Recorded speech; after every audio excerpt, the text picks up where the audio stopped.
All right. So this call is being recorded, will be saved to my drive. Okay. All right. Welcome everyone, and let the game begin. Remember, you have to answer on your phone. Okay. All right. The game is going to start right now. Bye-bye. See you. Let's do it.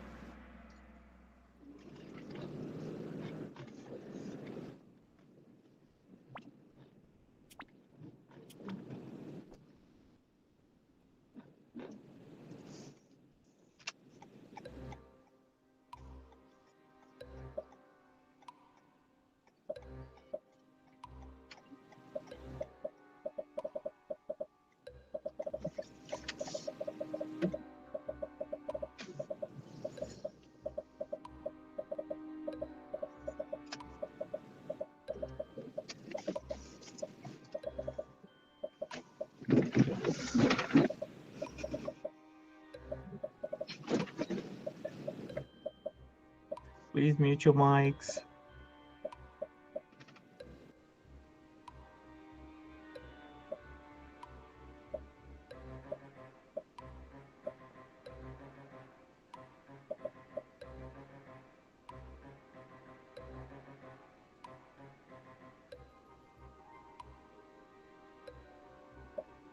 All right, 5 seconds. All right, so here we have an identity versus role confusion, right? So what do they look like? One, we need to figure out. So these are the fastest folks that play today and select the right answer. Good job. Your job now is to maintain the podium, and everybody else's job is to kick them out. So identity versus role confusion. Really, look at the age group, usually 12 to 20 years old. They still kind of like figuring out what is going on, you know, and the identity. Can they identify themselves, even though they may be hanging out with different folks, right? Do they have a sense of self-control, identity, or are they going through a identity crisis, right? So that's something to think about it. Always use the age. You have to take the time to memorize the age early on PAG. It will, I'm so sorry, Erickson. It will not work if you try to memorize Erickson's stage of development on the week of the board, okay? And guess what? Erickson, it's super high yield. One way you can figure out Erickson is actually very simple. Memorize the age and, of course, the stages. This will help you so much. So takes a little bit of time. There is a video in the course that shows you one way. It's not the only way, but it's definitely worth your time. It might be 3 to 5 questions, 6 questions on Erickson. So knowing it very well will help you. Next question.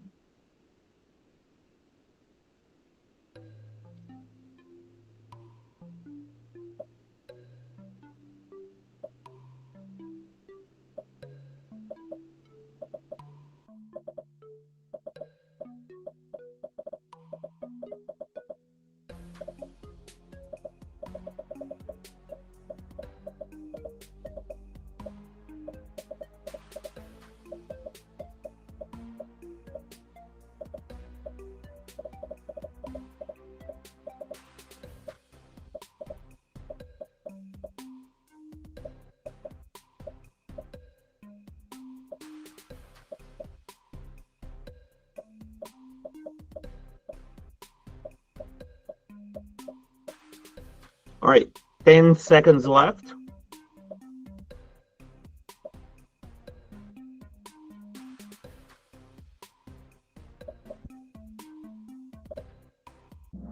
All right, it says the person's going through a deep explorations, existential crisis. So that is existential therapy, right?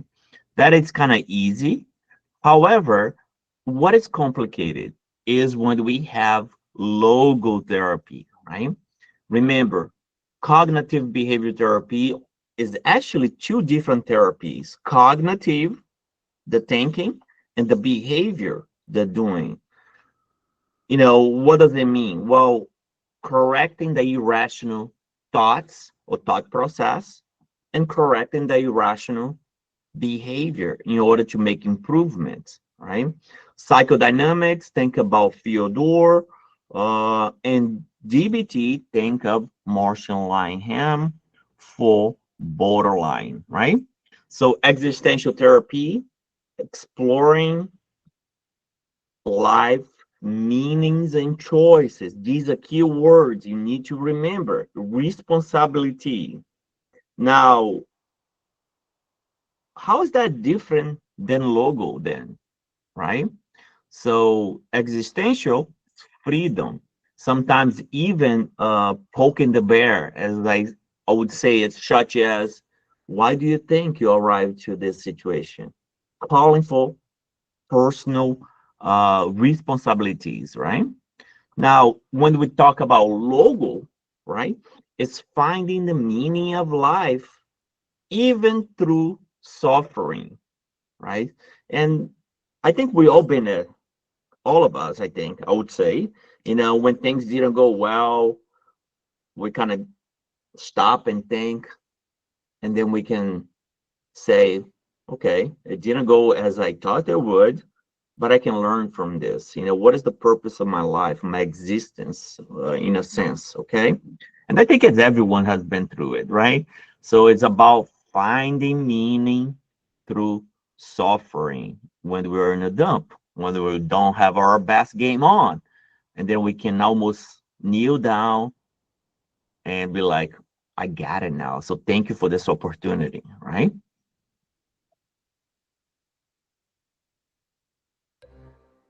Oh, I'm so sorry. Sorry, guys. I messed it up the game. It was all about, can't believe it. So it's not a question. It's kind of back to the point I wanted to talk a little bit more about logotherapy and existential crisis. So I don't know if it's going to give you the right answer now, right?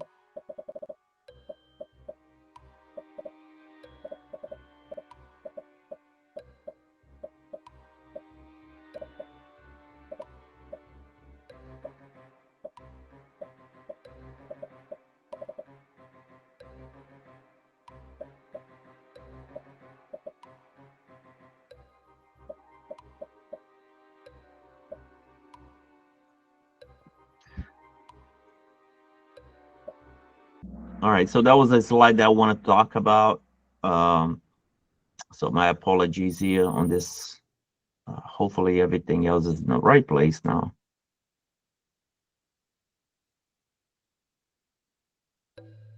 Okay.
Industry versus inferiority.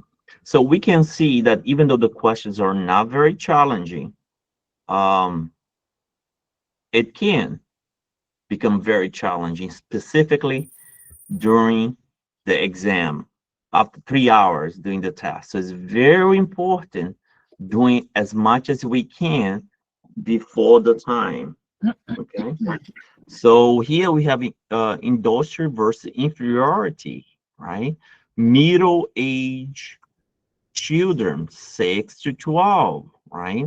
So resolving around developing a sense of being competent, right? Which in this case, industry, right?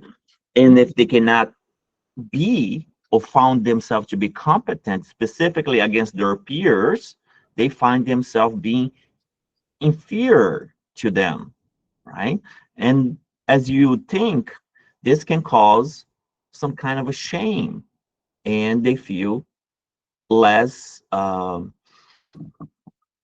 they feel that they are not uh, in the same game level as their peers, right? They may not want to read in class, they may not want to do activities.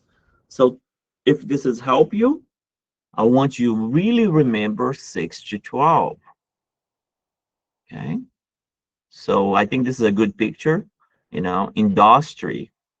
You got the skills, the friends, sports, while the inferiority, I'm not good enough, F, right? So here's the chart again, that kind of talks a little bit more about the core conflicts. The age is so important. And the clinical outcome of failures. How do they feel if that stage is not accomplished?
All right, 2 seconds, pick your best answer and go. So I'm so happy to see 115 of you guys got the correct answer.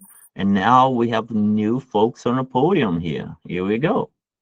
Yeah, initiative versus guilt. Again, what was the age? I think it was Emily, right? She was 5. It fits in the description. 3 to 6 years old involves developing a sense of purpose, doing things, ability to initiate activities. Trust versus mistrust is usually very early years. Some books might say 0 to 1.5. We use it kind of in a way that says 0 to 1. Then we have autonomy versus shame and doubt, 1 to 3. And lastly, uh, middle school age, which we talked about earlier, competency, is the sense of industry, right? If we didn't know anything, but we kind of at least memorize the ages, it would help us so much. Okay, initiative, right? Feeling free to do things, initiate activities, right? 3 to 6. I can do this, right? Well, when our parents restrict us too much, it does create a little bit of a problem, right? Um, One can feel afraid and unable to take chances. Okay, they may feel guilt.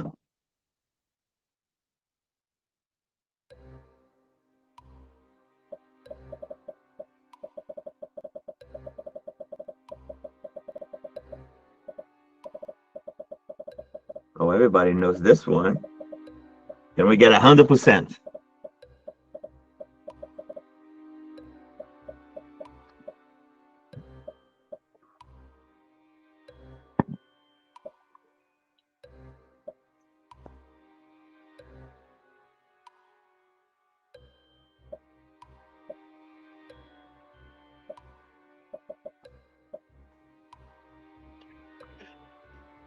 right, we have 20 seconds left.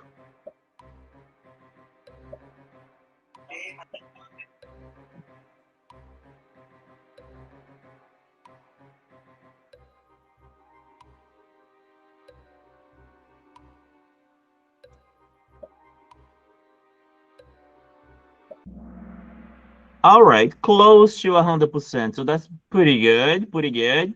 This one is my favorite, right? I call it no regrets in life. Being able to sit down in the porch, looking back and say, okay, I may not have been successful in all things that I did, but I did my best. So therefore I am happy. I have integrity. I can look back in the past and say that I did my best. I took chances, right? Um, Otherwise, one on the other side of the spectrum will sit down in a porch and say, look, I'm older than 65. When I look back, my life has been a disaster. In that case, they feel despair, right? So we even got the older man here. He's reading his book. He's happy. That's the final stage of life. Please, if I have to go today, I'll be okay. While the other guy here is looking back and he's having regrets, missed opportunity, fear of dying because they did not, or this person did not accomplish, or things that they wanted to do, or they simply let go of a good opportunities. They feel despair.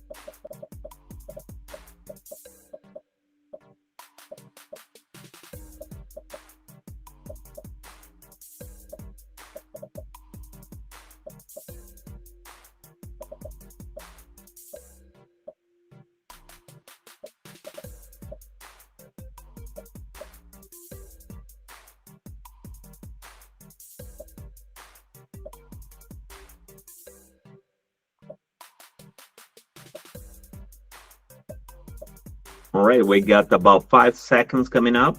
Pick your best answer.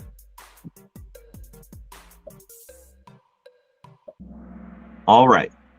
I thought we are even getting this one to 100%. We are not there yet. There is something very important that we got to know about PAG. Do not look at the age for PAG. It could be misleading, right? We talked about a borderline patient feeling distress when the therapist goes away, right? Even though he's 35, that means he did not master sensorimotor, right?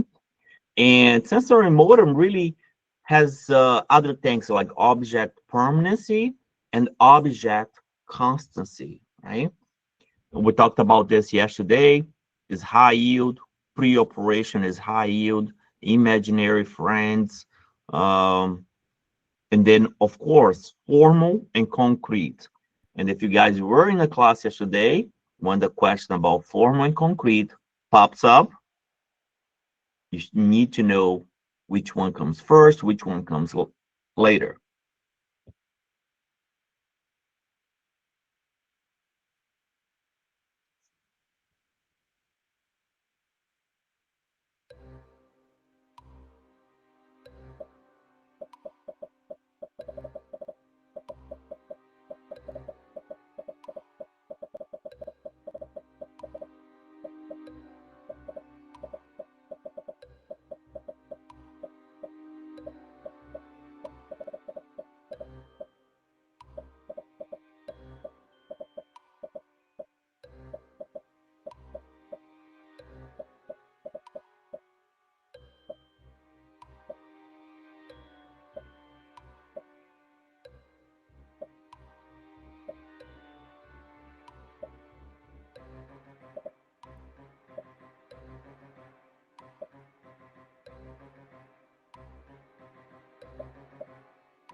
All right, we got 5 seconds. Pick your best answer.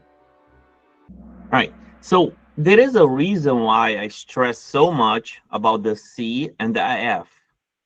And this is exactly this why.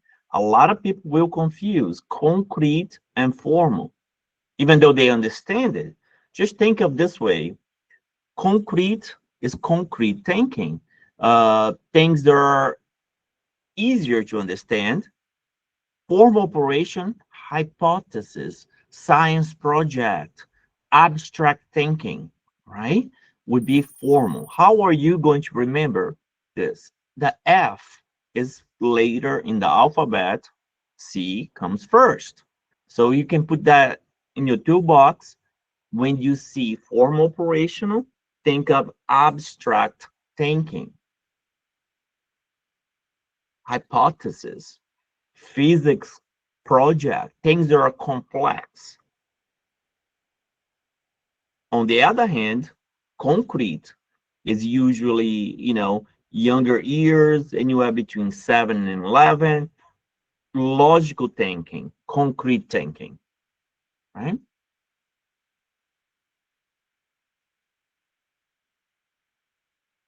Don't go by the age, can be misleading, but go by hypothetical scenarios, abstract thinking, problem solving that's more complex, and kind of really being able to apply what one learned and be able to almost look into the future and say, okay, you know, because I have these results, I can make a hypothesis that this will happen, right? Advanced reasoning, complex problem solving, really being able to look at the big picture of things, right?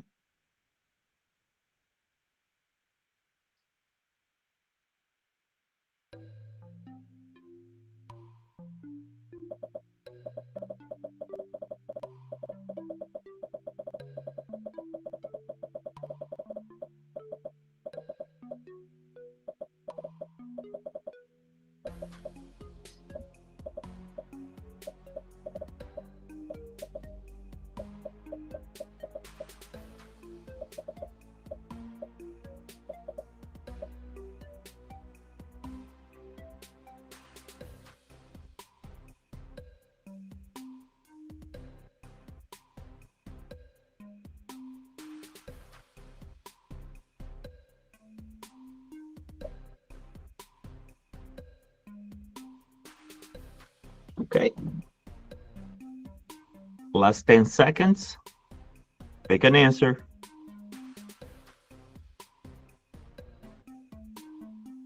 100%. Close, right? Even if you didn't know the answer, it says the mouth, putting things in the mouth. And then we had oral stage there, right? So sometimes if you come across a question that you don't know the answer, look at the question. Does it have something that is similar to the answer? That could be used as a test taking strategy. We should not go for test taking strategies. We should go by, knowledge and understanding the content.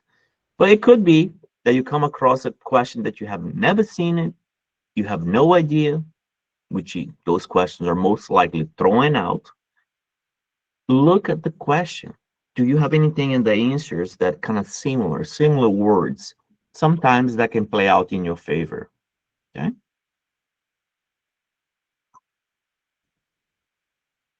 I can't stop the game right now, Lacey, but I'll talk about it in a second.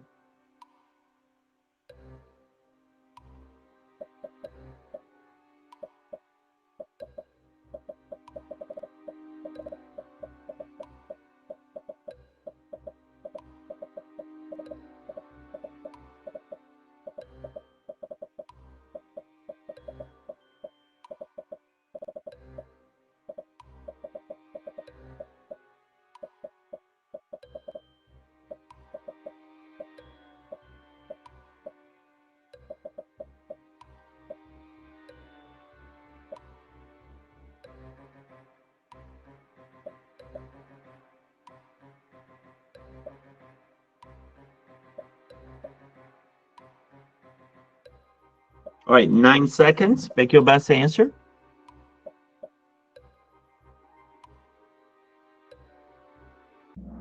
Okay, again, let's say you didn't know anything about CBT. The question said, which tool would we use to record and that identify the thoughts, right? Would be mood journal, right? Writing down our moods. They'll help us take things outside of our head and into the paper. It is high yield for CBT, mood journaling, okay? Thought stopping is a technique used in CBT to stop or disrupt those challenge automatic negative thoughts. Socratic questions, probably my favorite, is really using CBT by helping someone else explore their irrational and negative beliefs through guided questioning. Usually we reverse the question. When they ask, what is X, Y, and Z? I would say, tell me what you know about X, Y, and Z, you know? And progressive muscles relaxation is really is a technique on CBT as well to reduce physical symptoms. I think it was Glacy. Do you have a question there, Glacy? If you do, please unmute yourself before I press next. Remember, go ahead, please. No, I don't have a question. I couldn't log in. I logged in like 6:40 and then nothing was coming up. I had to, log out and log back in. So I'm trying to, get into the game. Okay, I'll write it down in a comment there, and then you can try to log in. Okay. Right. Thank you. Okay, next question. Let me write it down for Glacy here.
Okay, dialectical behavior therapy. It's very important. We need to know that is the therapy of choice for DBT. When we talk about dialectical behavior therapy, few things should pop up immediately. One is Martian Lyham. Two, what is the goal of DBT? There are several goals of DBT, right? But one you should absolutely know is to decrease self-harming behaviors, cutting, suicidality, right? All that is part of a DBT, right? Dialectical behavior therapy. Very few names in the course, right, that we need to remember. Carl Rogers, Franco, logotherapy, Murray Bowen, what else? Aaron Beck. These names we cannot, they're easy. Those are easy questions because it's all about memorization, right? It's not that super hard, okay? We gotta know those names.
right, I took a picture here because I wanted to read to you, since the question will be gone.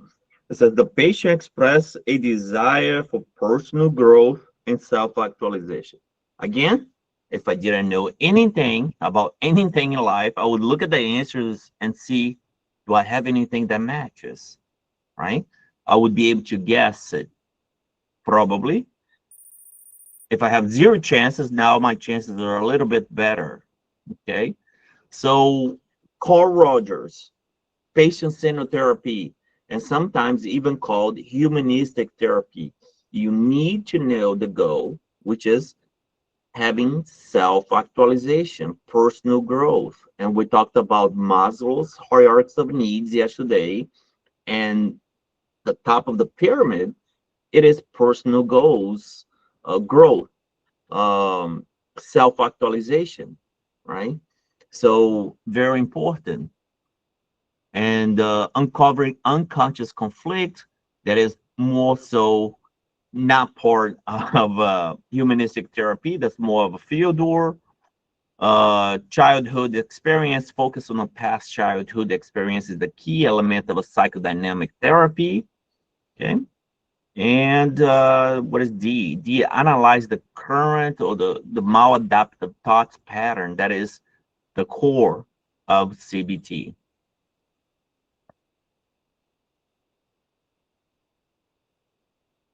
Okay.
All right, so the same question that we asked earlier in a different format, right?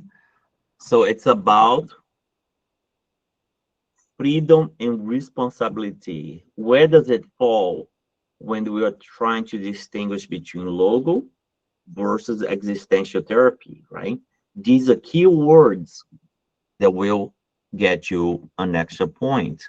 Meaning of life, a sense of freedom and responsibilities for their choices, right?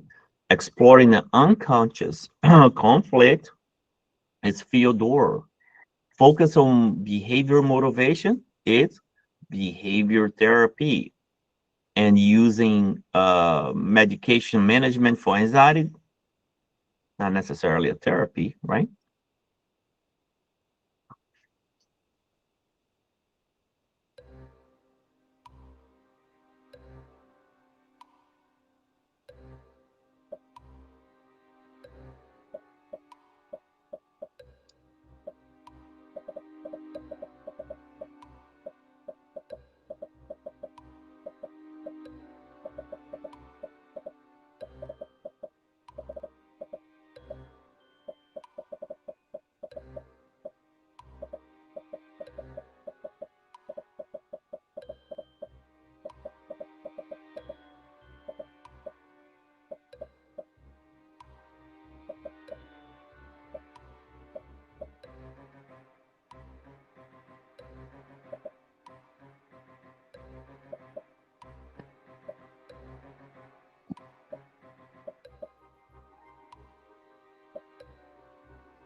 All right, 5 seconds, pick your best answer.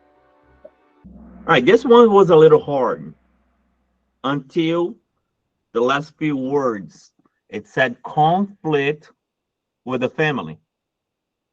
which therapy addresses conflict, interpersonal issues, right? Interpersonal therapy. So we talk lots about couples fighting. Do not select couples therapy. We go for interpersonal therapy, which is nothing but resolving conflicts. Okay, resolving conflicts, social isolations, individuals with depression. It can be any type of individuals that are having conflict, right? They're not getting along. We talked about cognitive behavior therapy, and we also talked about psychodynamics and dialectical behavior therapy in the previous answers. ITP, think about relationships that are going broken, right? How are we going to solve and find the middle ground? Even if it's couples fighting, that is not couples therapy. They are not that you find the middle ground. They are that you usually reunite, finding ways that they can live better together, right? ITP is all about grieving, disputes, transitions, and sometimes how to move forward.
Okay, psychodynamics, psychoanalytics, sometimes used interchangeably, but it's all about the unconscious mind. Things are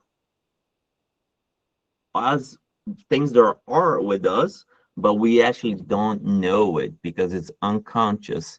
Until we are able to bring it forward, those conflicts and emotions presents on an everyday opportunities. Okay, so that is the job of psychoanalytics, to make the unconscious mind be conscious so that can create awareness.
Okay, 2 seconds.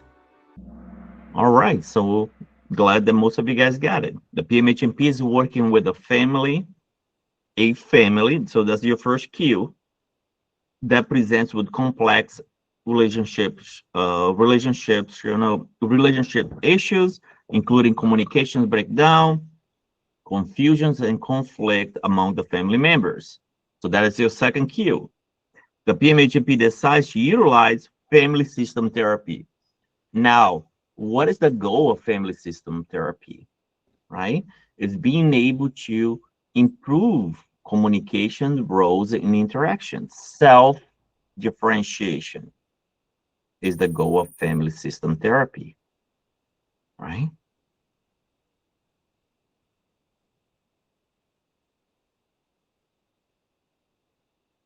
Family system therapy is centered around the understanding and address relationship dynamics when within the family, rather than focusing primarily on individual intrapsych conflicts and experience. Definitely, right?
Hmm.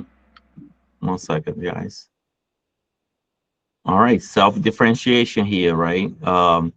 Therapy refers to an individual's ability to maintain a sense of self while maintaining emotional connected to others. Involves the capacity. Yeah, this one doesn't quite really match the description here. I do agree.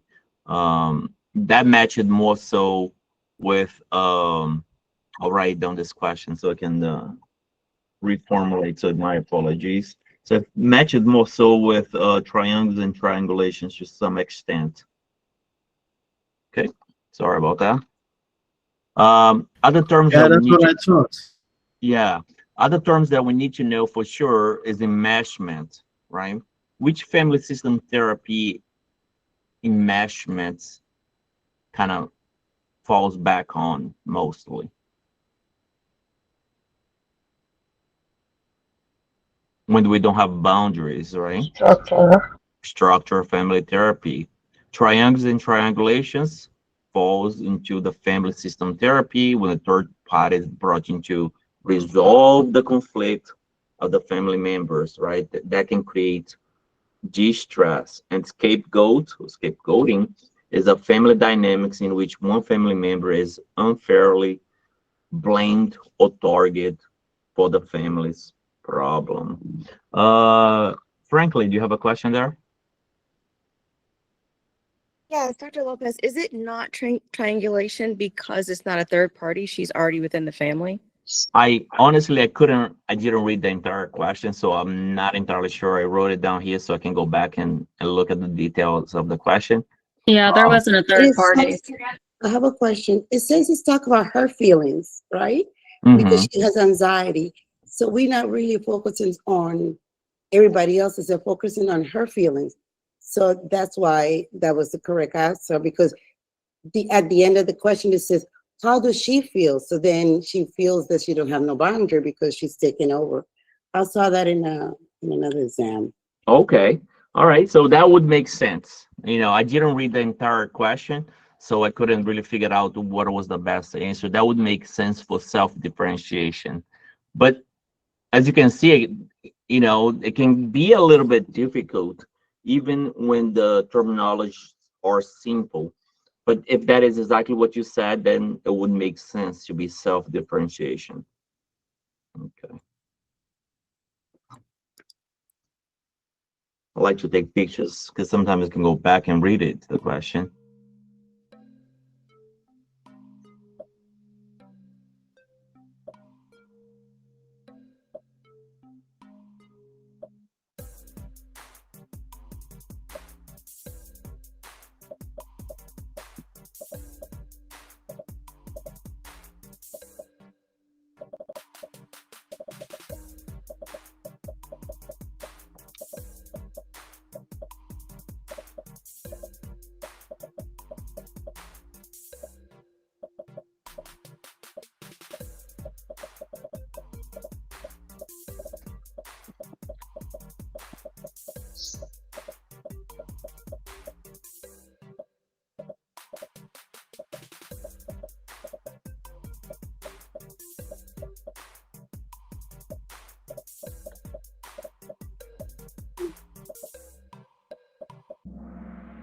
All right, so this one, it was about the problematic alliance or the child kind of picking a side, and that creates a problem, right?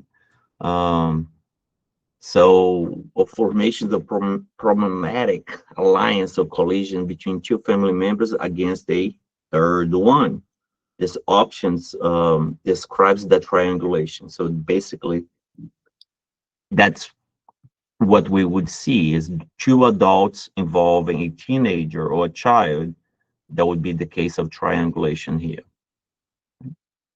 And of course, the child has to pick a side most of the time, right?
All right, 7 minutes, pick your best answers. 5.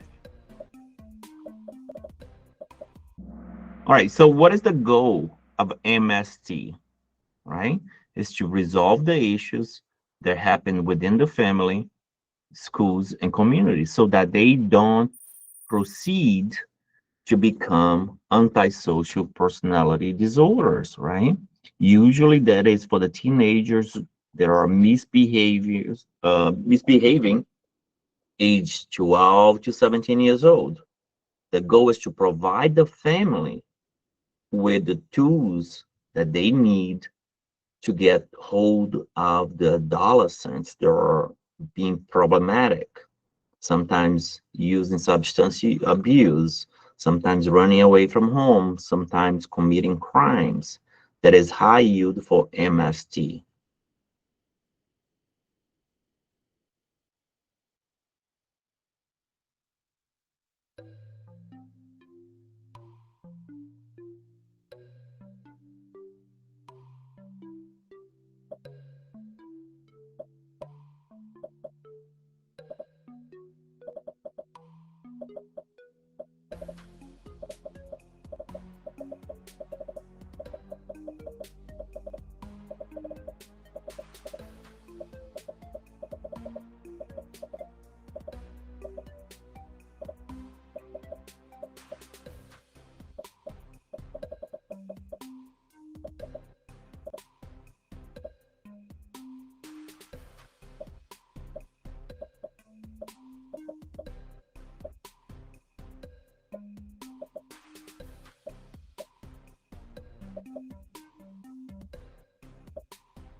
All right, so that is a description of um,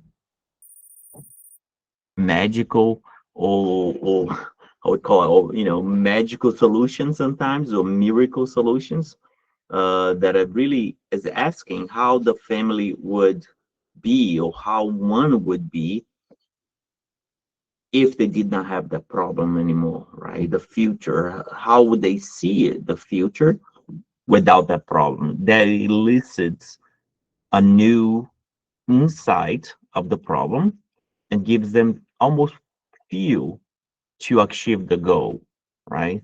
It's almost like a dopamine hit. So that would be a miracle question. So we need to know it's miracle questions. We need to know exception questions, and we need to know scaling questions, right? For solution focused therapy.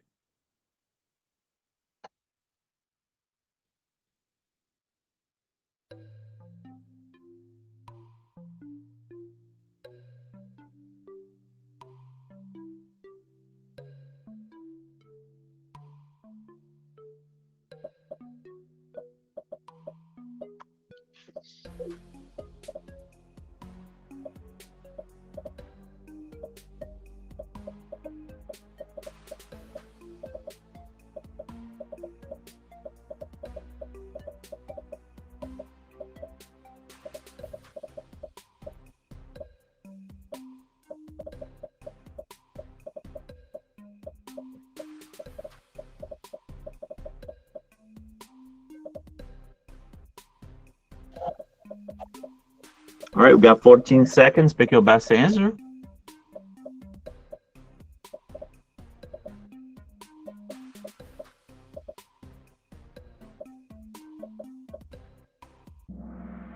All right. So here we are going to give a straight directive, right?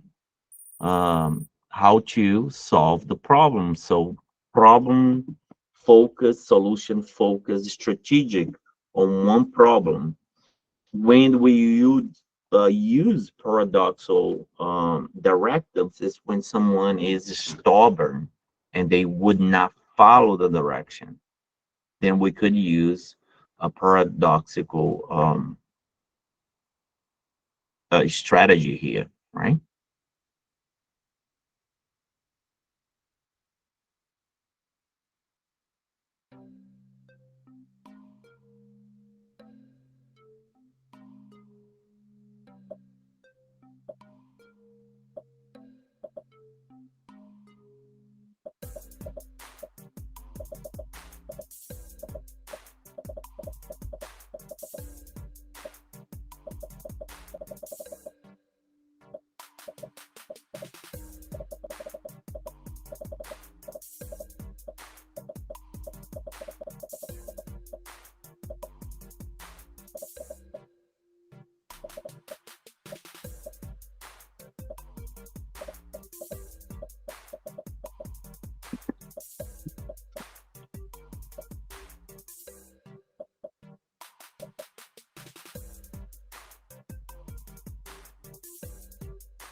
All right, again, somewhere in the question, it said, during the assessment, the PMHNP observed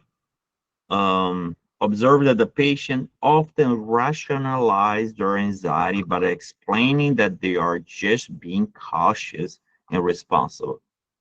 That would make a little bit easier to find the answers. It has rationalization, so they'll make it, that's exactly what the description would be, right?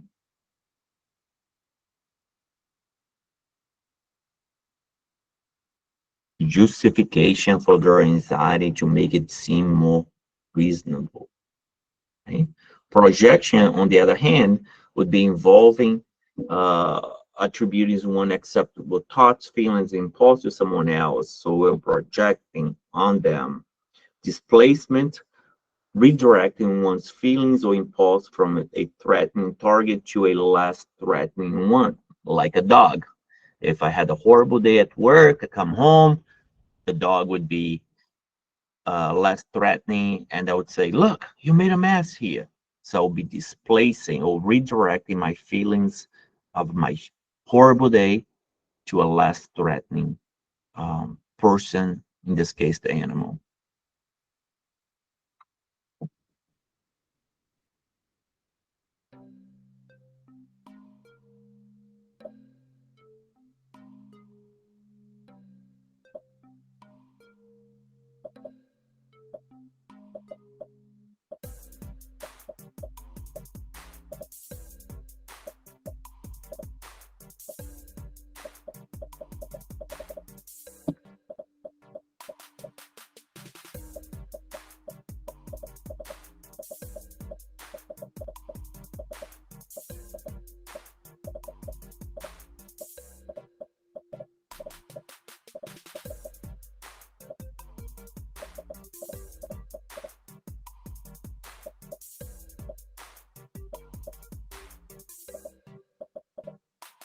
All right, we got 10 seconds.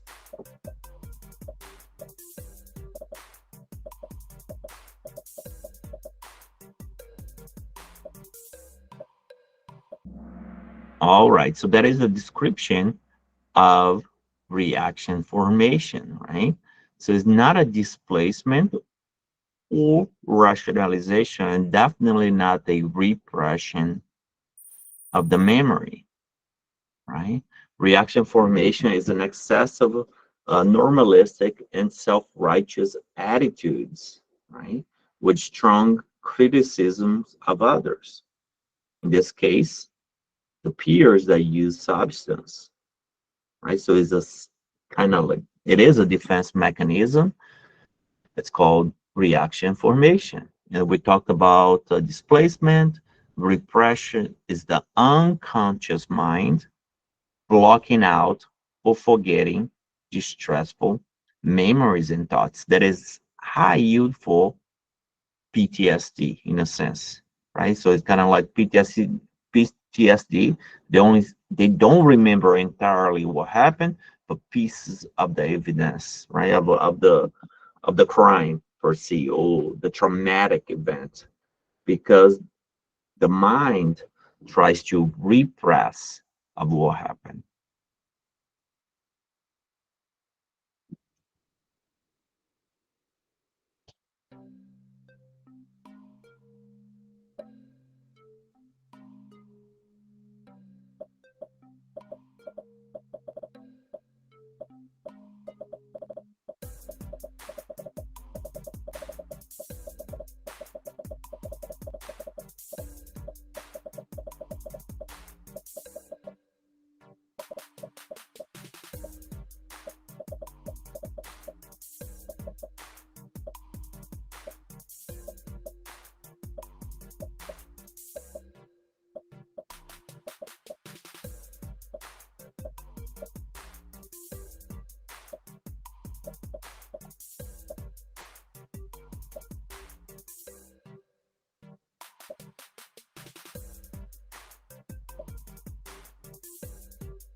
All right, 5 seconds.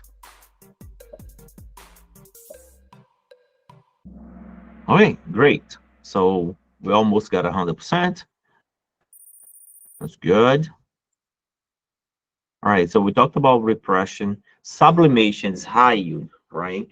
Nothing but redirecting unacceptable feelings and impulse towards something that is positive. For example, let's say my teenager, yeah, I do have a teenager, but like, let's say my son, which I don't have one, is using drugs and died of overdose. Instead of me going out and hunting the person that sold them the drugs, I would go out and do drug awareness, a campaign against using drugs. So I am putting, instead of being angry at the person, I'm actually going to go out and do something good. So I'm channeling my unacceptable emotions towards something that is constructive. Super high yield sublimation. That is one of the few mature defense mechanism, and so is humor could be another one.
All right, this one was hard. Wait, oh, okay, yeah, this one was a bit hard, right? Observe the group cohesion in the scenario is most likely the results of members demonstrating altruism, which is one of the characteristics of the group outlined in yellow involves providing support, helping, and care to fellow group members who foster a sense of connection and cohesion within the group. This one was a bit hard because you could almost make a sense of socializing, right? Development of a socializing technique in the group pertains to helping the group members improve their personal and social skills. Usually, altruism is more so involved with providing support and helping another person. Usually is when one group member helps the other. This one was a bit tough because the question didn't give much to go about. How about existential factors, right? In the group, therapy involves a exploration of fundamental life questions and concerns. While existential factors can be important in group therapy, they may not be the primary factor contributing to the observed group cohesion in this scenario.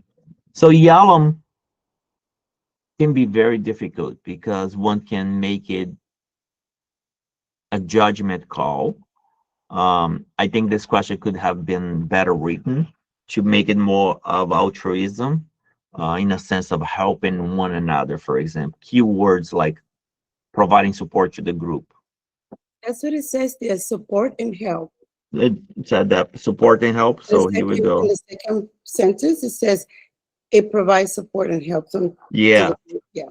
So the group cohesion is a strong and members are providing support and feedback to one another. So that makes it more so altruism than socialization. Socialization. Right? Yeah. But this one is a bit tough for sure. Yeah, for sure, for sure.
All right, 2 seconds, pick an answer and go. All right, good. So I think you guys got the gist of it. It was about the recovery models. I have a recovery plan with the patient goes at the center of the, of the plan. We talked about the pillars of recovery models yesterday. And the recovery models is always non-linear. It is not a, like start now and go all the way up. There will be setbacks. It's expected to be setbacks, right? Recovery model that is patient-centered approach. Okay, so who made the podium today? All right, Travis, well done. Gada. And first place is Fran. All right, good job. And then we have here what? We have Rene and Ola MP. Guys, that is absolutely awesome, right? Don't feel sad if you didn't make the podium. You just might have been one question away, or you might have got all the right answers, but someone else answered them faster. And it is extremely hard to make the podium. But here is the good news, right? I got an email here today as I was about to start today's event, and I want to share with you this because I think this is encouraging. I kind of close the person's name so that doesn't reveal the identity of the person. Says, shoo, I stopped sharing. But look, this is actually pretty cool. Let me stop the game here. 1 second, please. You know, if you've been there, you know what I'm talking about, right? So this person said, hey, after bring back, can you guys bring back here? Okay, can you guys see it? Yes. Okay, Yeah. so That it's it has her name. Paul. Oh, It's her sorry. name. Oh, sorry. Her name is still showing. Her name is on there. All right, sorry about that. It's in the email. So yeah, you know, I want to share that I passed my ANCC to. Oh, so sorry. Hopefully you guys cannot see it. But when I saw the green check for the first time, I could hardly believe it. After 2 previous attempts, I began to question myself whether I was truly ready. Your teach made a difference, and then she went on to say a few more things, taught me how to critically analyze and apply my knowledge. Because of that, I walked into the exam confident and well prepared, right? My only regret is not coming to the program sooner first. Thank you for the bottom of my heart for restoring my confidence and unwavering dedication to the students. May God bless you and your family. Absolutely. Let me kind of there's more. There's more people that pass. I just don't want to share the person. I just want to share the good message. Hold on. Oh, I'm so sorry. Just want to share the good message because I think it's important sharing the positives, right? So oftentimes I do that from emails with questions, or how do you differentiate this versus that, because it can help others, but it's never meant. It is good. You know, we have had people that failed 5 times, right? Less, and she said it to everyone, so everybody knows her story. Mrs. Neptune failed 5 times, and she's actually a nurse practitioner, I believe, as well, right? With experience, it happens.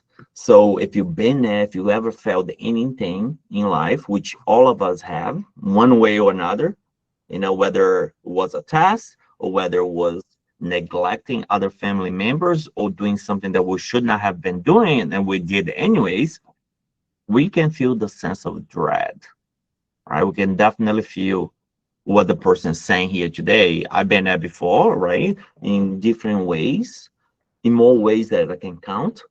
It is a horrible feeling, but there is always tomorrow.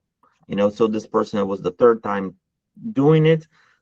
She didn't give up. Mrs. Neptune, after failing the test 5 times, she didn't give up. She came to the program and passed. And we have so many stories just like that. So many.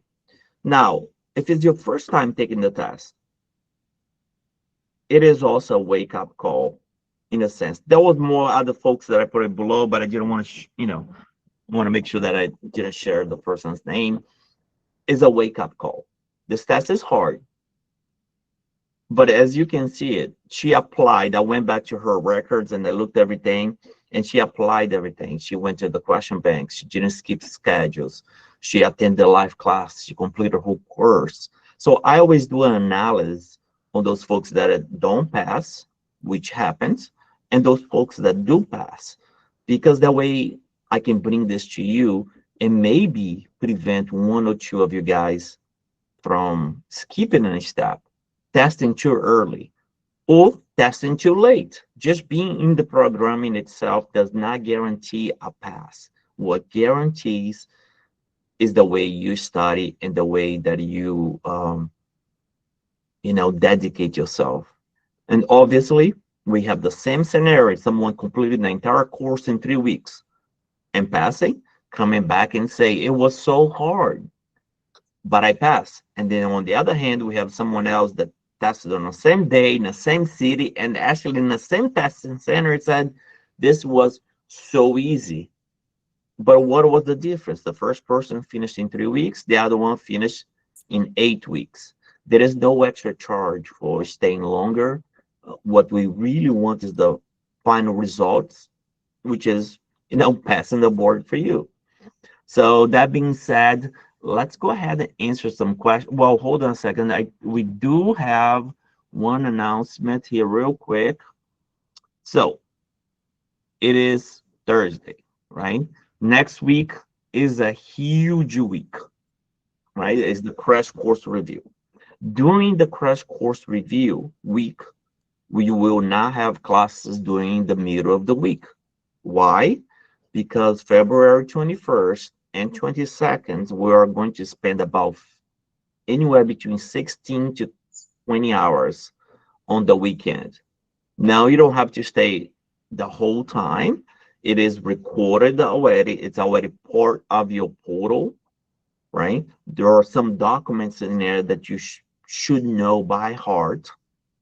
And we are going to go over, and it's going to be a long day. And then once I release the class, I'll stay back for another 3-4 hours, sometimes until midnight. As long as you have a question, we'll get those questions answered. So no mid of the week class, but I will send out every single time by email 600 questions or so. And this time I will try to get new questions if all possible. I'm still uploading more questions to the question bank. No promise, but I'll try to get a little bit of new flavors. If not 600, 200 questions, it really is going to depend a little bit how the rest of the week goes. But anyways, if you have not answered those 600 questions, you should attempt to answer them. If you have, at minimum, you should go over the crash course review document so that once the session begins, everything is more of a review and nothing new. Doesn't matter if you started today or last week, I would urge you to come to the crash course review. The more, the better for you, right? What if you come next month? You can come as many times as you want. I put no restrictions on your learning.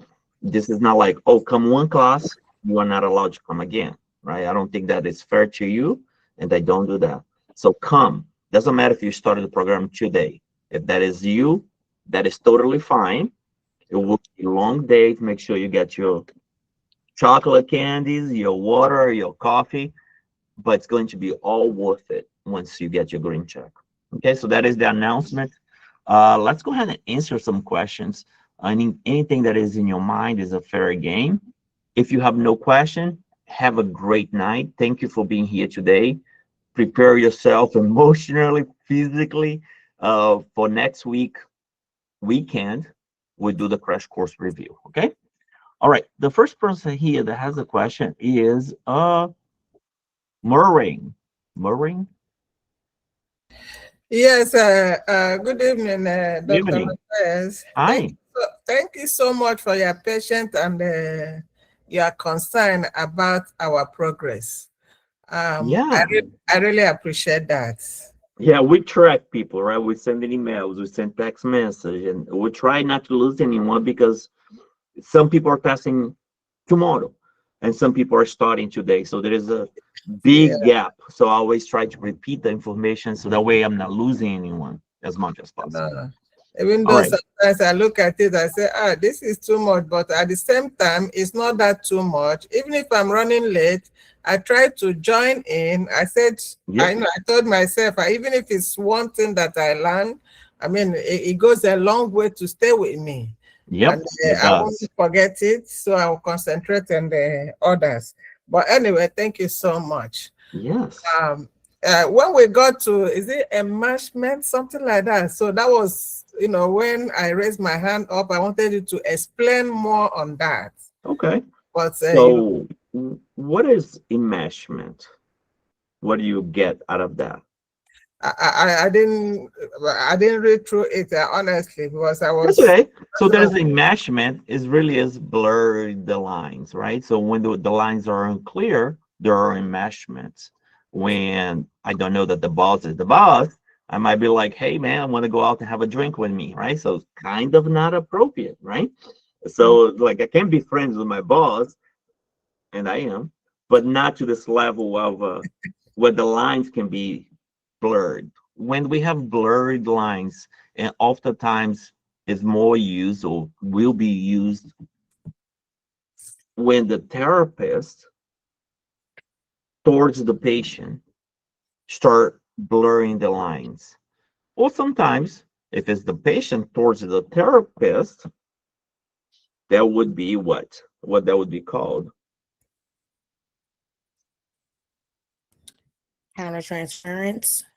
yeah, transfer and counter transfer. So oftentimes we see enmeshment, whether it's family therapy, structural behavior, family therapy, when the lines are not well set and people are stepping on each other's toes. And sometimes questions love to use that when there's a counter transfer, right, from the therapist to the patient, where the lines are not very clear, and the therapist may have different feelings towards the patient because the lines are not very clear. Does that make sense? I don't quite understand it, but Okay. I don't want to keep others. Let me read through it. Then I will, see if I can Yeah. get If it. not, you can send me an email or create a few different scenarios that may explain a little bit better. Okay. All Dear. right. Thank you. Thank you. Oh. Emmanuel? Hi. Hello. Oh, Hi, sorry. Dr. Dr. Hold on a Lopez. second. One quick second. I don't think that's Emmanuel. Emmanuel, are you there? Yes, I'm here. Can you Oh, hear I'm me? sorry. Yes. Sorry. Yeah. I was looking at somebody else. So many folks here. So yes, please go ahead, please. So my question, I believe you already answered some of my questions, but I just want to make sure I'm on the same page with you. Please. I actually got into the 30 days program. That was what I set up for this class. Yes. But it's going to be expiring today. So I just want to know if I can still continue to use the platform, even though the 30 days stuff that I signed up for is going to be ending today. Of course you can, Emmanuel. So my commitment is not a time commitment. Okay. But why do I use time? Why do I say 30 days? Because we humans, we love to postpone things, right? We love to say, I'll do it tomorrow if I don't have to do it today. Believe me, my taxes are keeping me up. And I don't want to look at it or do it because it gives me chills. And then I keep postponing it. I ask my wife, please do it, right? So as humans, we like to postpone things. So I put a little bit of pressure in the beginning to get you guys going. You have no obligation to finish in 30 days. In fact, I prefer that you don't, right? But there is also the possibility that you're like, oh, it's too relaxed. I can test it whenever I want. And then you stay with us for 6 months and the account expires and you haven't tested. So we have to find the balance.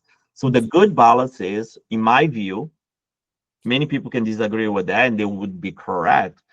I think 8 to 10 weeks is a perfect timing to not lose focus, stay engaged, knowing all the content, and walk in the test center and feeling unstoppable.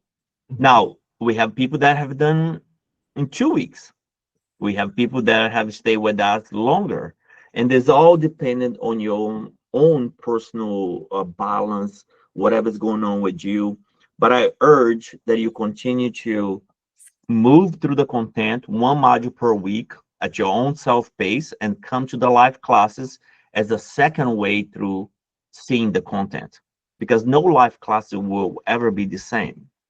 So you may, maybe you joined, you came in yesterday, but maybe you're on module 1. And yesterday we learned the domain number 4. So that means in 4 weeks, you should be going through domain number 4. Now it would be more of a refresher of what you learned 3 weeks prior. Does that make sense? Yeah, it makes sense. Thank you for that. My last question will be, so if the board gave me a certain time, because they give me a certain time for me to do my exam, am I able to extend it, or I have to do within that time range that they gave me? So there is a time limit. Mhm. There is a time limit. So now, let's say you schedule your test. You can pay a fee and reschedule it. Now, I don't remember what is the time limit. Anybody remembers if it's 3 months or so? It's 3 months. Okay. It's 4 months. 4 months. Okay. So yeah, once the time expires, you have to make a judgment call. What is best for you? If you're now ready, would you be willing to lose your fee and get it, a different time? Or would you go anyways and test it and be able to accept that now you have to wait another 2 months because you didn't pass? There is a blockage too. If one doesn't pass for the ANCC, you have to wait 2 months, right? And the AANP will require you to take a course that gives you a certificate. So hopefully I answer your question there, Manuel. Yeah, absolutely. Thank you. Awesome. So much. Any other question? Yeah. Yes. Hi, I'm Lakeisha. I have a question. Actually, 1 second, Lakeisha. I meant Manuel. My sincere apologies. I just okay. So Manuel has another question. I have to go back here, and I'll get to you in a second, Lakeisha. My apologies. Joanna. Hi, how are you? Good, and yourself? Good. I have another question. So after we finish all the modules, you know how we take the post test and then there's like more questions after that. Do you recommend us to go back and retake the test, the post test after each module? Or The post test are you referring to the question bank or diagnostic test? I'm assuming like when you take module 1 and then you finish your last video and then it takes you to the test, like to a test. I don't know how you call that. I mean, it's just Question bank. So yeah, so you got to go to the link, put your password again, correct? Correct. Yeah, so I mean, you don't have to. If you finish those 5 from set 1, you should be okay. Now I am uploading more questions, a lot of questions in the last few days. Now, if you're bored and you're like, oh, I want more practice, you can go ahead and do it. What you must do, you should not, I mean, I would not recommend you to do it, is skip the diagnostic test. Do you know the diagnostic test? Is the diagnostic test the one that is timed? 2 of them are timed and 2 of them are not. So for different purpose. The first 2, we don't provide the rationale. Why? Because allow you the opportunity to go back to the content and see what else would you have missed. So the first 2 are timed. So there is the timing portion and no rationale. These 2 is I know you're getting ready to test. So now I'm giving you some time back, and by providing you the rationale and allowing you to go question by question, and kind of, just reading and understand. So those folks here are a few days before testing. So now we're kind of easing it up a little bit and giving you straight up the answers through the rationale. So once you go to all trainings modules here, then you have diagnostic test 1, which is module 7. If you click here, then you can take your diagnostic test. Click here, and then this is your diagnostic test. So those diagnostic tests, it really depends. It's like taking your own board exam 4 times. You should prepare for them as if you are preparing for the board, because that way allow you to know what you don't know, right? Okay. And when do we get the 600 questions? Probably by Sunday. So the 600 questions, they are not a good parameter for success. So why do we send them? We send them because it's like the crash course review questions in a different format. It's just a bits priming you to the crash course review. Now, what's going to dictate whether you pass the board with a high level of confidence, which I find it amazing that some people don't do it, it is the diagnostic test. Those that are score 80% on all 4 of them, they have over 97% passing rate. Almost never. I can count 5 students that in the past score more than 80, but that was only when we only had 2 diagnostic tests. Now we have 4. So the bar is a little bit higher, but you get better as you go. So the first time you might get an 81. So now you prepare again, you take diagnostic tests too. And then, you know, by the time you get here, it's all good news. Okay, got it. Alrighty. Yeah, I was talking about, I think the Question bank. yes. Yes. So, okay. So the Alrighty. question bank, I delivered another 300 questions or 350 questions in the past few days. If you find it yourself, have the time, do it. If not, no worries. Now, guys, over here, I have 1-to-1s, module 11. So this would be a good module to go for a walk in the park and listen to, right? It's not a structure, it's free flow. It's just myself and the students in the past that I was able to record and ask them questions. So should be like when you're completed everything and you're like, well, can I do something different? There is about 8 hours here. And module 12 is previous live classes recorded, right? Just in case someone say, well, I like the live classes, but I can't come to it. So I wouldn't do module 12 if you already come to the live classes and you already done your individual classes. There is no need to do module 12. But I would probably do module 11, which is asking questions in a different ways or asking someone to explain something. And I got a lot of good feedback. People say, oh, this is really good. You know, you were asking the questions and I was answering by myself. Those are good videos to watch if you do have the time. But again, what's really important towards the end is going to your crash course review. The first video, we have our documents there, right? Your PDFs. So day 1, next Saturday, we are going to cover this. On day 2, we are going to cover part 2. So what is the highlighted? Is the different way of putting the same content and I even highlighted for you. Probably in 3 weeks, previous 3 weeks, I went ahead and created a document only or mostly with medications and neurotransmitter. A lot of people seem to be having issues with medications and neurotransmitters. So I created one document just for that. Okay. And how many questions is each diagnostic test?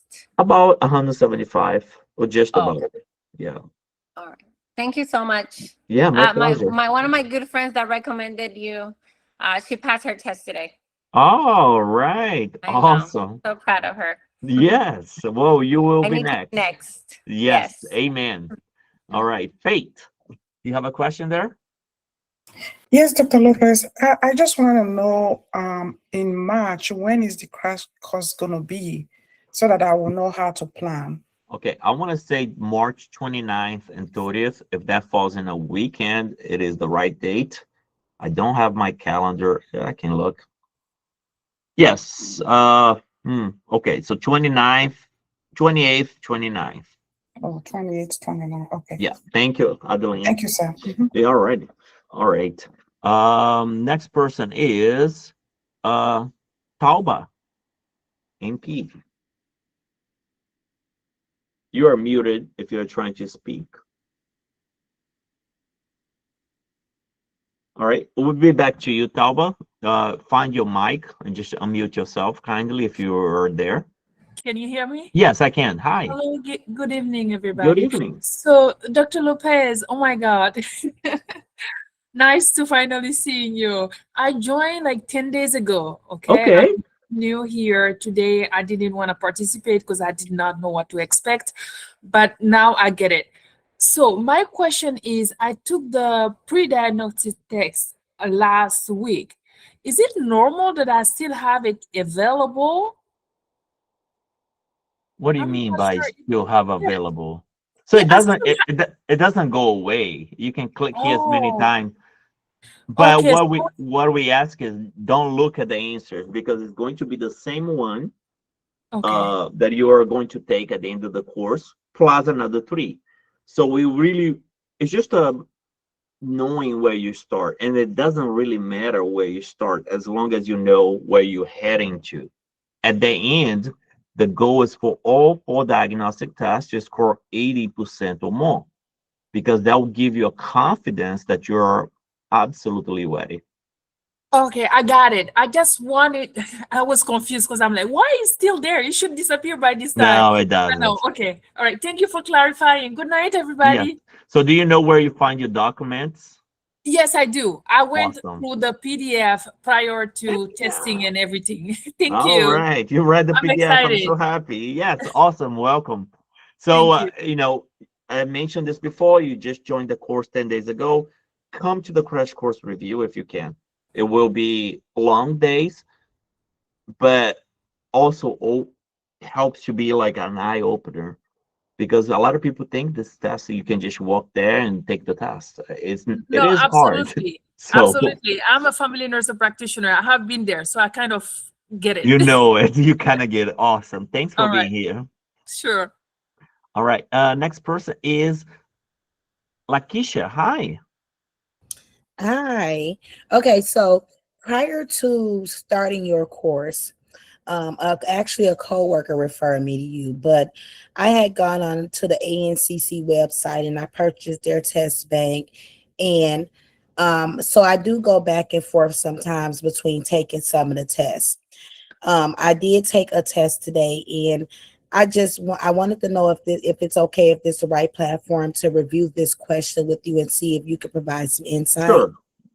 Okay, so the question was, which of the following actions would not be advisable for divorced parents facilitating recovery for their children? Okay.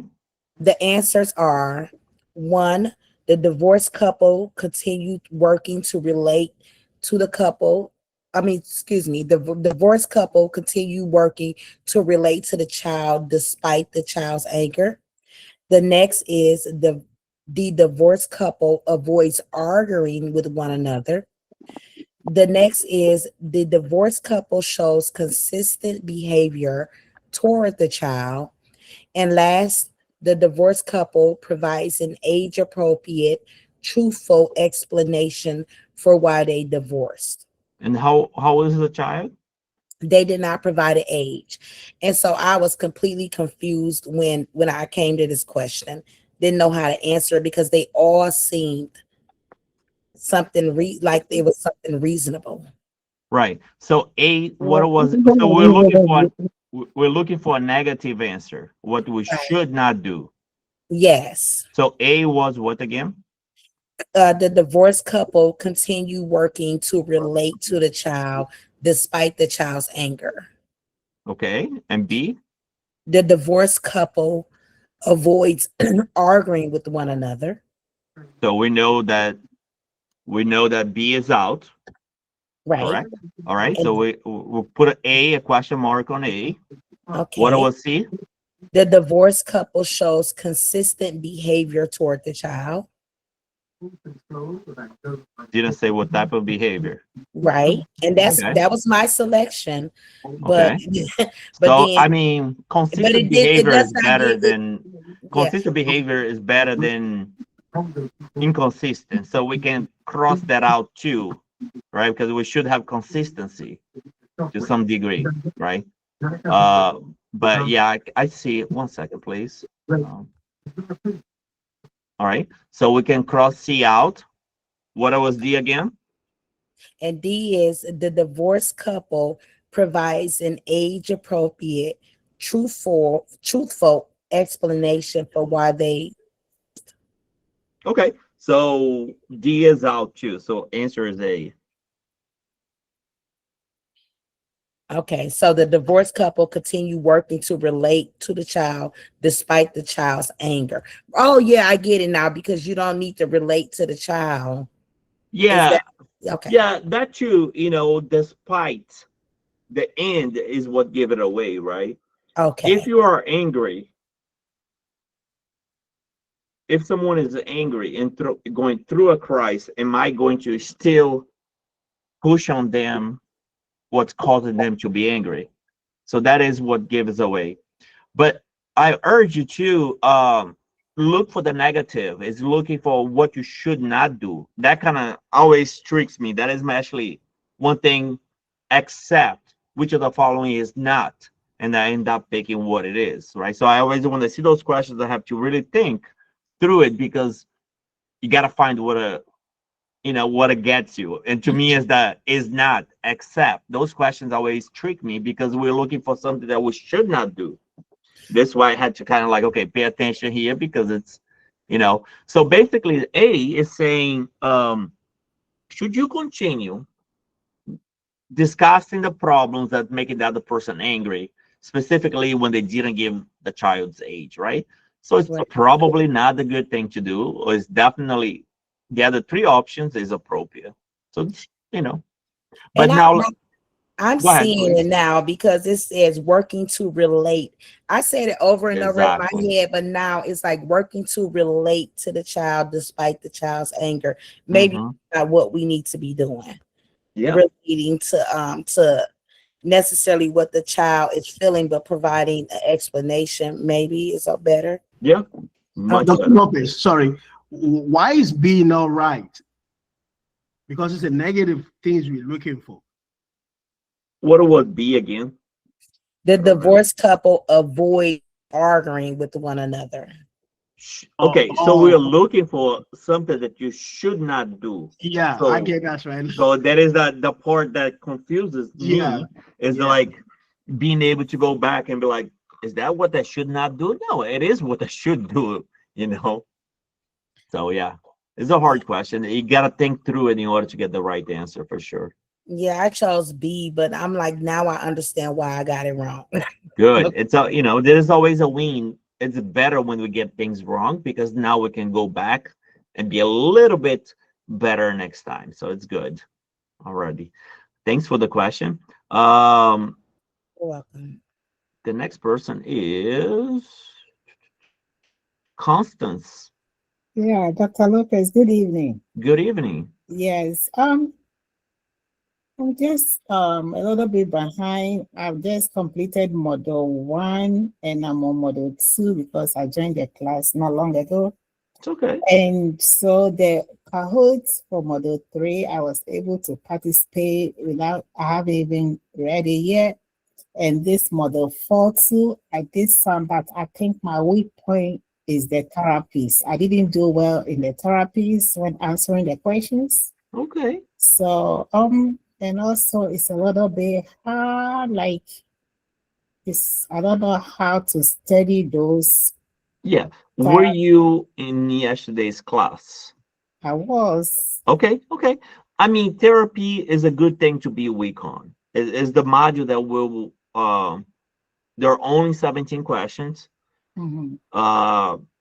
And it's good to understand what we covered yesterday: assertive community therapy, recovery models, MST, YALM. But it is a practice and practice and practice, because they always come back. And and that you are going to get a better when you are going through the videos. It's only you, there is no distraction, and you pause and you can search for some other things to add to the material. Don't add too much, because what you need is there. But if it helps you to put in a different concept, looking for different ways of saying the same thing, by all means.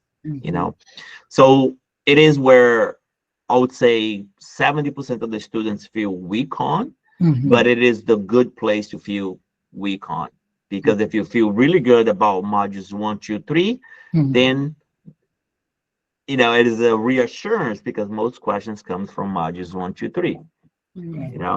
So, but what I don't like to see is somebody else coming back and say, I failed my test, and they're like high on therapies and weak on everything else, right?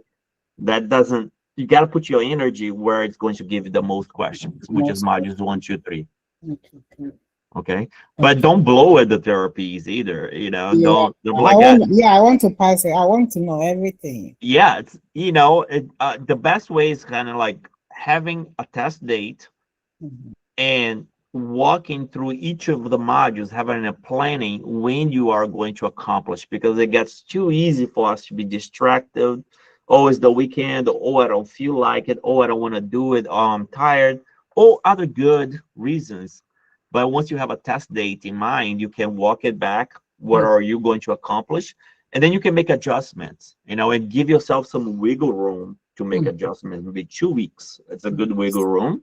Okay. And if you feel like you're there yet, which no one will ever feel being 100%, you don't need to be 100%. You need to feel good about it. Okay. Okay. All right. Thank you. Alrighty. All right, folks. Any other questions? Okay, Adeline. Yes, Dr. Lopez. Yes. Hi. And hi. Yesterday class, you had like Microsoft Word for the therapy. Okay. Do you recommend that we just try to memorize that instead of reading through the whole module? I recommended watching the module because it gives you the foundation, right? Now, once you watch the modules, then go to the document that I created that summarizes what is really important about each one of those. But mind, there might be some examples here, highlighted, questions, that are high yield. So you should not skip it. This is a cheat sheet. Like, you woke up one day, say, give me 4 things about cognitive behavior therapy. Give me 4 things about DBT. Give me 4 things about cognitive therapy.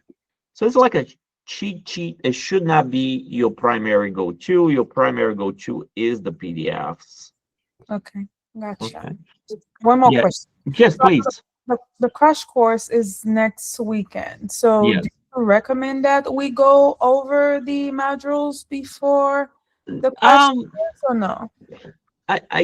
What do you mean, go over the modules? Or I mean, the the crash course. No, okay. no, definitely not going over the videos. Okay. Now, I wouldn't be upset if you go over the PDFs, because that will help you to, when I'm talking, you like already seen this, it's nothing new, but don't go over the videos because it's a lot. It's 16 hours, right? Nobody has time for this, going over 16 hours. We are going to do it live. Now, if you are working that weekend, then you don't miss a thing because they already been recorded for you.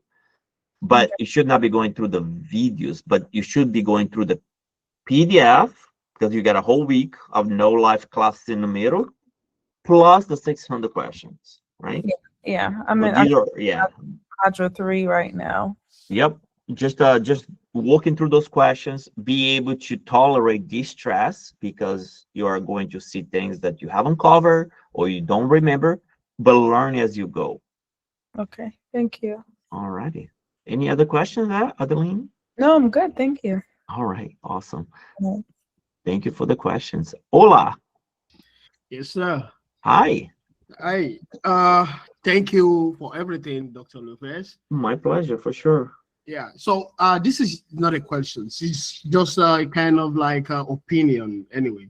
Please. So I need you added some questions to the question banks, right? To the extra module 1, module 2, module 3. Yeah. And from your advice, if you read module 1, or maybe if you read module 2, before you go to module 2, you can go back again and read module 1, right? Which is good. So it makes you have a retentive memory of what you have read. Yeah.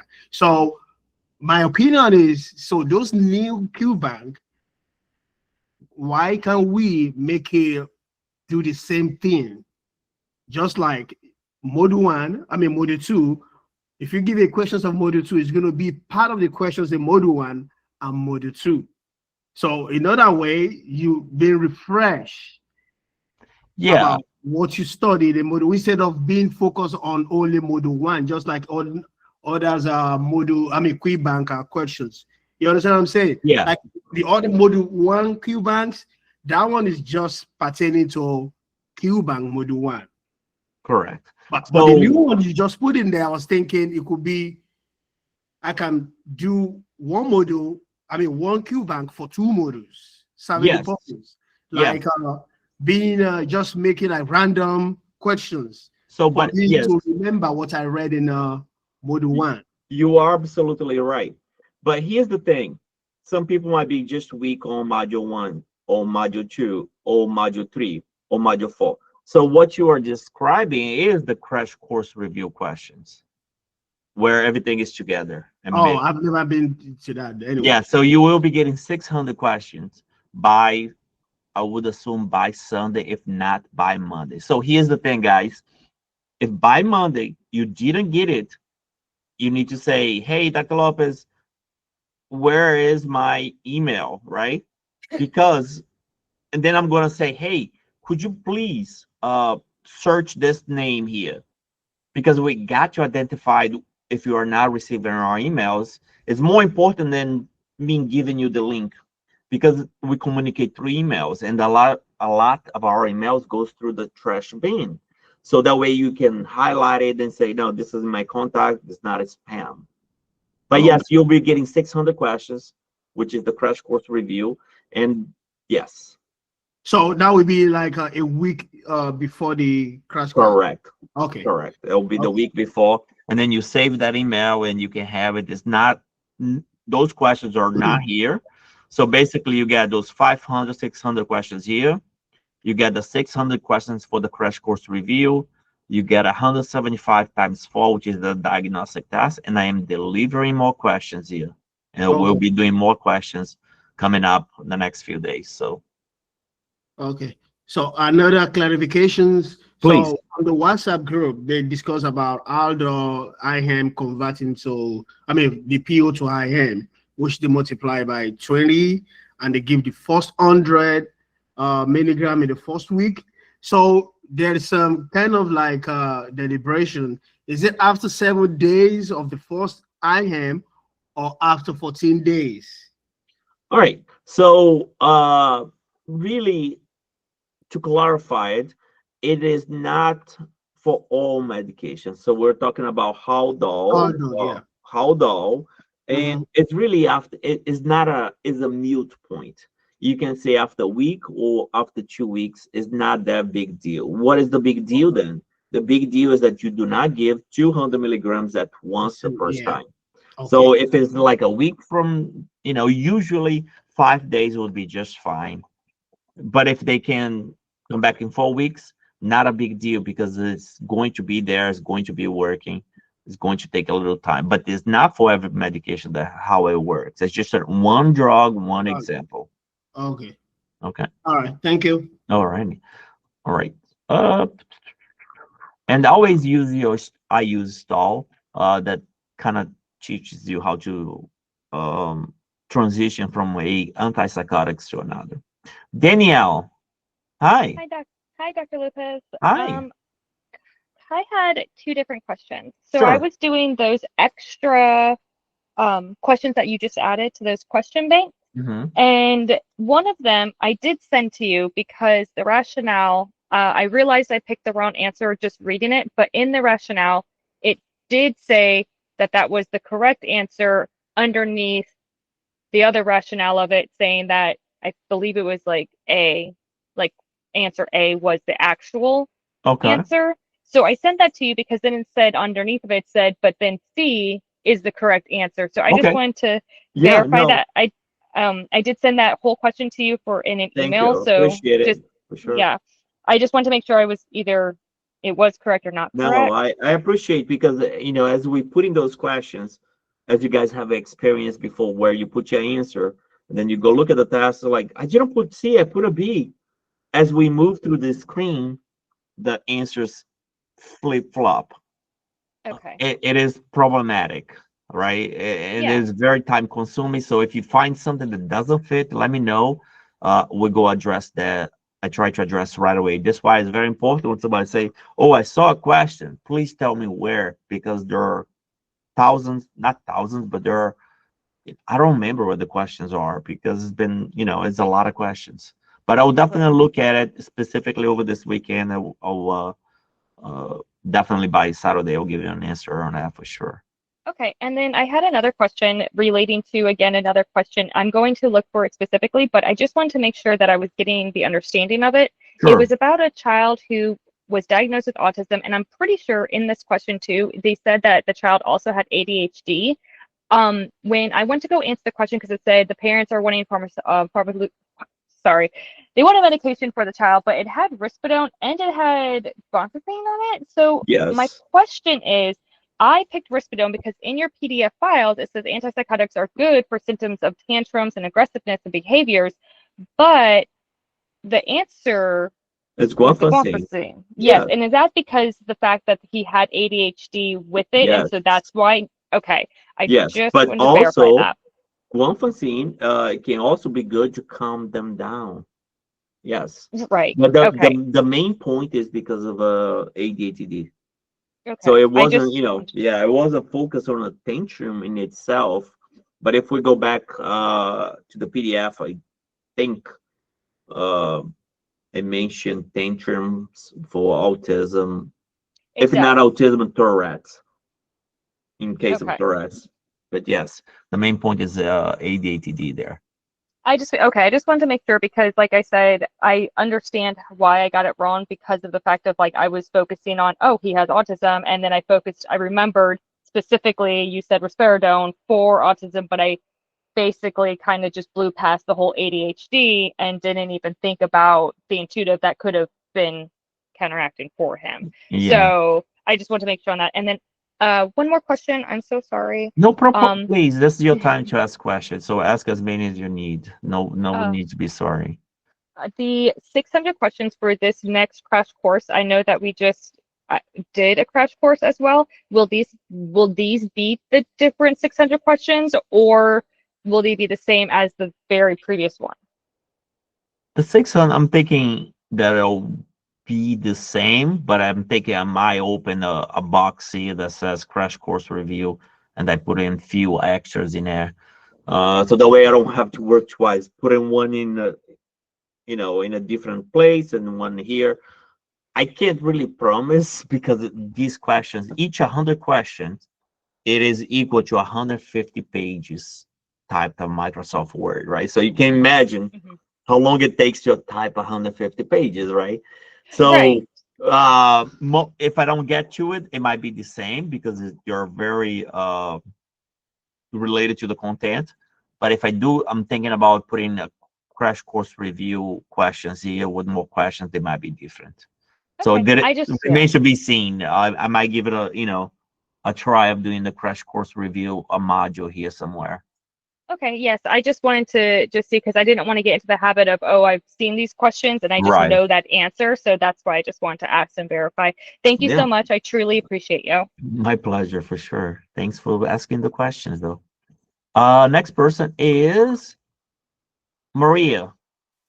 Good evening, Dr. Lopez. Good evening. I just have a question regarding, I have 3 questions. How do you differentiate between provisional tic and chronic tic and Tourette syndrome? Okay. I know in Tourette's there is like 2 motor tics and 1 vocal tic. Okay. How do you differentiate it with chronic tic, provisional tic, and stereotypic movements? Okay. So before we get there, we got to know the whole definition of Tourette's. Right? Or the criteria. So we got 1, 2 modems, and 1 vocal. What is the age? It should be below 18 years. Okay. 18 and younger. How long do those tics need to be there? At least for 1 year. Perfect. So now we have the 4 pieces that we need to answer any other question. So the provisional becomes when they are less than a year. It becomes a modem when a chronic modem tic when they are over a year, and the modem only. It becomes a vocal tic when they are vocal only and over a year. So in any one of those 3 scenarios, if it's less than 1 year, it's considered provisional. And in case of provisional, this is high yield. Oftentimes it goes away there is no action for us to do other than brief supportive therapy. So don't be prescribing medications because tics sometimes go away on its own, which is probably the most important thing to know. Does that make sense now? Yes. Okay. And the other question is with regard to frontal lobe tumor. Other than the personality change and behavior change, does it include the slurred speech too? Yes, it does. It does. There is a question like that in the diagnosed test 3 or something. I'm going to take one of those options out. So thank you for asking the question. I'm just going to leave slurred speech there because it's the frontal lobe, it will affect disorganization. It will affect anything that really affects the frontal lobe. But if I have the disorganization plus slurred speech, then you have two possible answers. Does that make sense? Yeah. So, yes, it does. Yeah, because it affects the Broca's area, the expressive speech. So, which means to say slurred speech is right answer. Yeah. I did some neurology articles yesterday, 3 of them. I was looking more deeply into it, a little bit more. Slurred speech is not quite the word. Sometimes they too can develop slurred speech. But yes, that is the behind the rationale why. But I will change the questions on the diagnostic test. That way I don't have frontal lobe impairment and slurred speech. I might just leave one or another, but not both. So basically what I'm saying to you is that on the test, you shouldn't see both. You should see parietal lobe, you should see some motor dysfunction or something, but it shouldn't be necessarily frontal lobe hypofunction or malfunctioning plus slurred speech. Does that make sense? Yeah. Because you should have two correct answers. That's basically it. And with regard to the stroke, what exactly are we supposed to know? Like which areas of the brain is affected by stroke or the blood vessels? I just got confused when I was reading the crash course paper. Like I was wondering, like what exactly am I supposed to know about the stroke?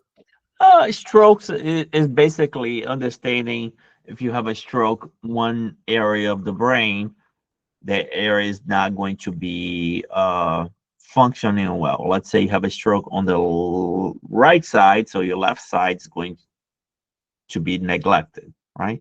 So oftentimes strokes also comes with vascular dimension, right? But nothing too high yield on that. Okay.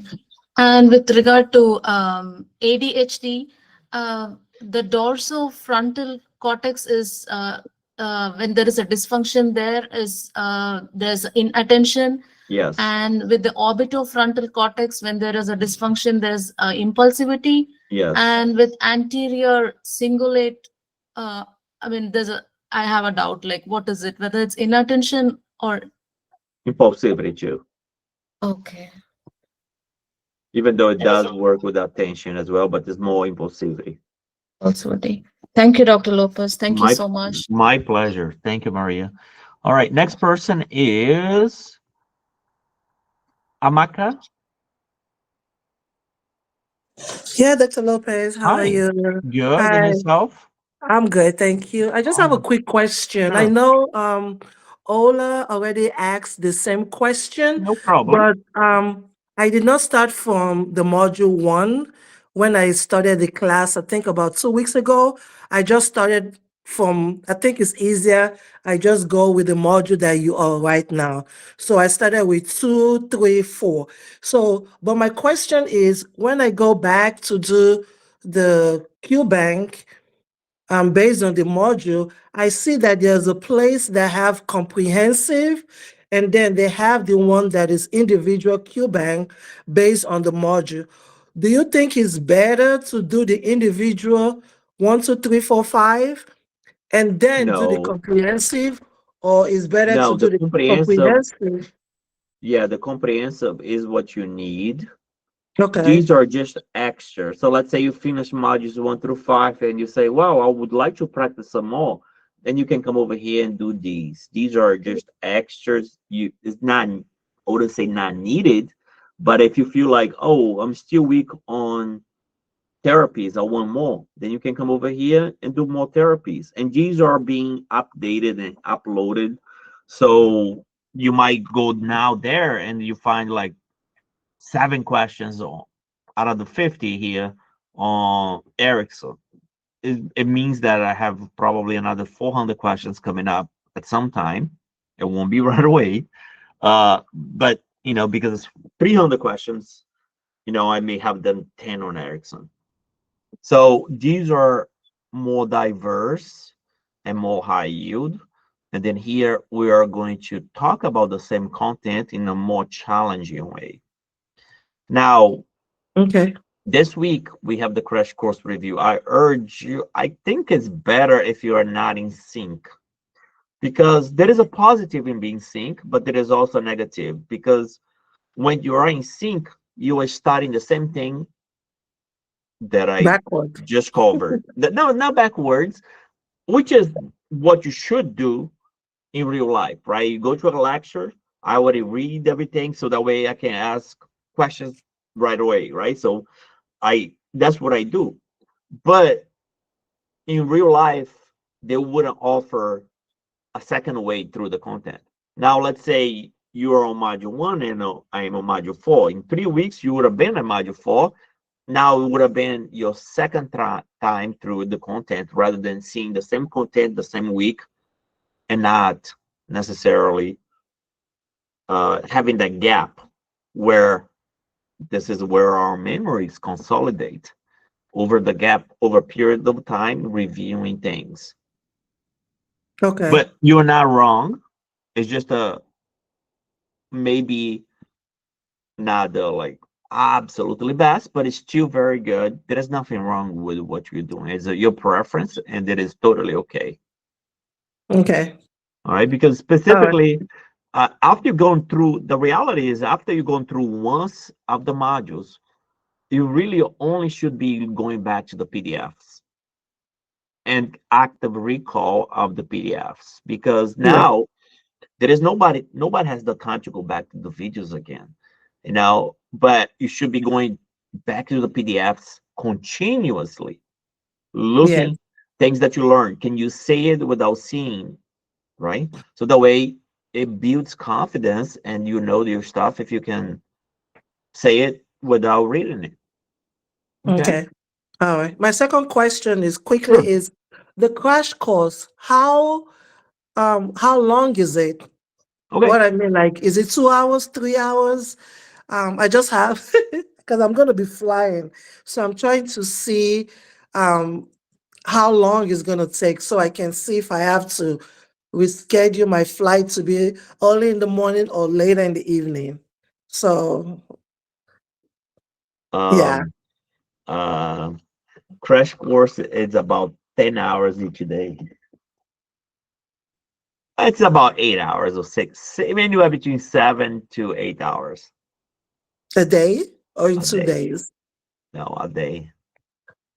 Oh. That's why it's called the crash course. I mean, it is still very high yield, but we cannot go too little. 6 hours is too little to cover everything that you learned in 2 years. Even 20 hours is not enough. But here's the thing. They already been recorded for you. As long as you have the dedication to go watch the videos, you're not missing anything.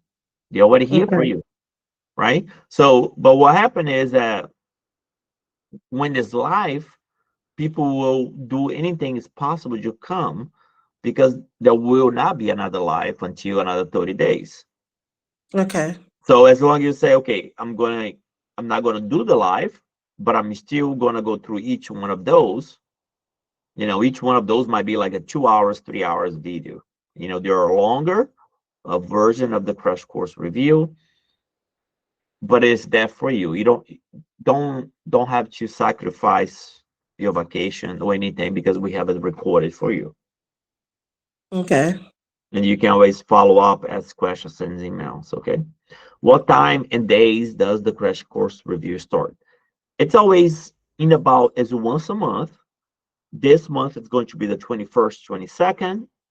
March is going to be the 28th, 29th.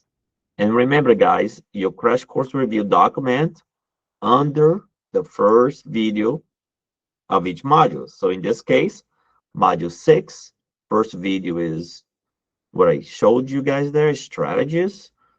And here is your documents. Here are the documents. All right. 10 a.m. Yes, thank you, Bianca. Appreciate it. 10 a.m. And then I usually finish by 5. And then I stay back for another 3-4 hours to answer questions. That's how it usually goes. So by the time Sunday comes, my jaw will be hurting, like literally hurting. Like, but it is important because what happened is the whole week I'll be getting 10 emails, 20 emails a day. I pass my test, I pass my test, I pass my test, right? It's the effort that we put in and the work that you guys do that really dictates the success. So it is important. You know, that's why I don't want to do it in 6 hours. You know, because I'm shortchanging you guys. At least I feel so. Okay. All right. Thank you so much. All righty. All right, folks. If there is no further question, it's always a pleasure seeing each one of you guys. Now, we'll see each other in just about 10 days, 9 days, give or take, right?